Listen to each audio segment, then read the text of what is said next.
Aujourd'hui, on va parler de la première fois, du premier rapport sexuel. Et je commence donc avec cette question d'Isabelle. Isabelle, qui est maman d'une jeune fille de 16 ans. Catherine, je vous lis sa question. Donc, bonjour, j'ai une fille de 16 ans. Elle est en couple avec son copain que j'aime bien d'ailleurs depuis 5 mois.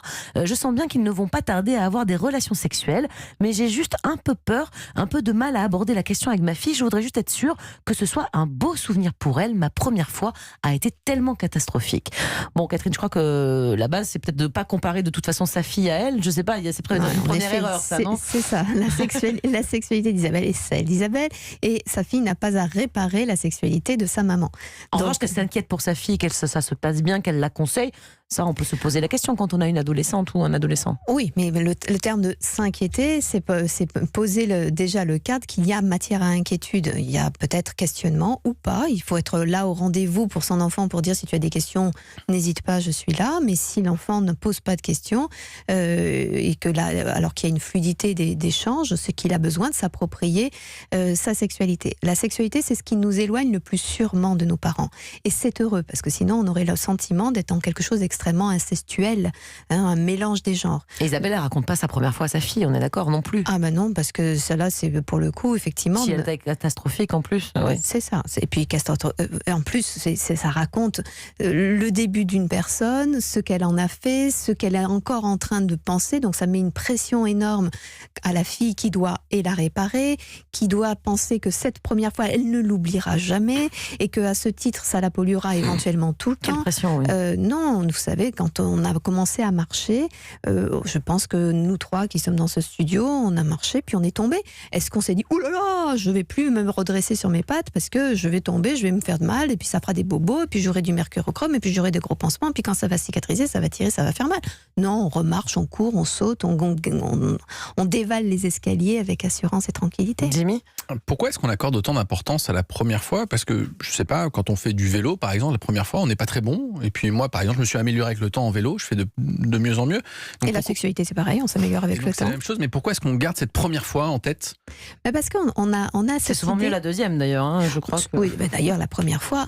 Dans le meilleur des cas, il ne se passe pas grand-chose. C'est ça. Parce que c'est justement, on se dit, ouais, on y est arrivé, ça marche, on ne s'est pas fait mal, j'ai pas fait mal, j'ai rien ressenti, mais cool, tout va bien, ou j'ai ressenti, d'accord, mais en fait, finalement, tout va progresser au fur et à mesure. Mais cette première fois, il y a tellement un poids religieux, moral, il y a une idée que c'est une preuve d'amour, il y a une idée que c'est aussi un passage de l'enfance à l'adulte.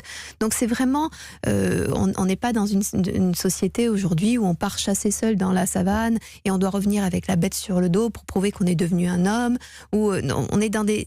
Tout d'un coup, il y a quelque chose de l'ordre du rituel initiatique.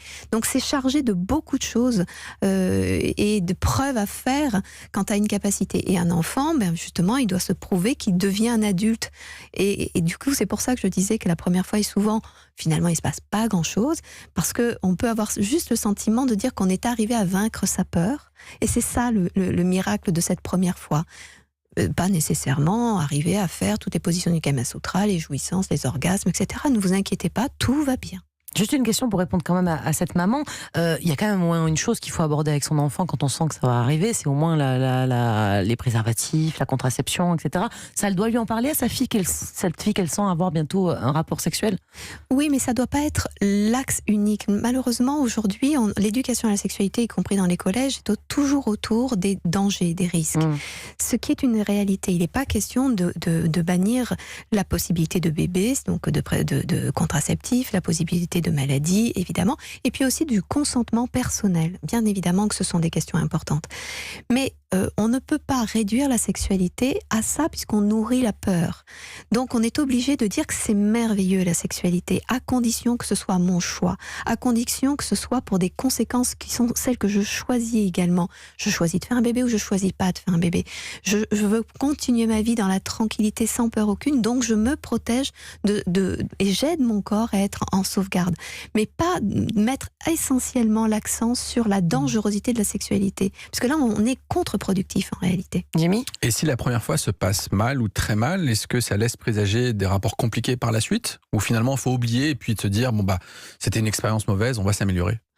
Tout dépend de ce qu'est le très mal. Si c'est un viol, c'est pas la même chose que si j'ai été un peu nulle, que j'ai rien ressenti ou que j'ai été maladroit ou maladroite. C'est vraiment, les choses sont pas pareilles. Mais encore une fois, l'oubli quand c'est très violent, quand c'est très douloureux, n'est pas une chose aisée. D'ailleurs, l'oubli souvent fait un boomerang plus tard qui est compliqué. Donc je crois que plutôt le face-à-face avec la réalité est plus intéressant que l'oubli. Je vais apprendre de mon erreur ou de mon erreur de comportement ou de ma maladresse, et c'est ce qui va me permettre de progresser. D'ailleurs, c'est ce que les Américains disent beaucoup dans le cadre du travail: échoue souvent. Parce que plus j'échoue, plus j'étudie la raison de mon échec, plus je vais pouvoir grandir. Donc je ne crois pas qu'il faille oublier. Il faut simplement se dire: la prochaine fois, il faudra que je dise ça, il faudra que je fasse ça, il faudra que j'ose ça. Et puis petit à petit, on met du ludique dans le rapport à l'autre. Merci beaucoup Catherine pour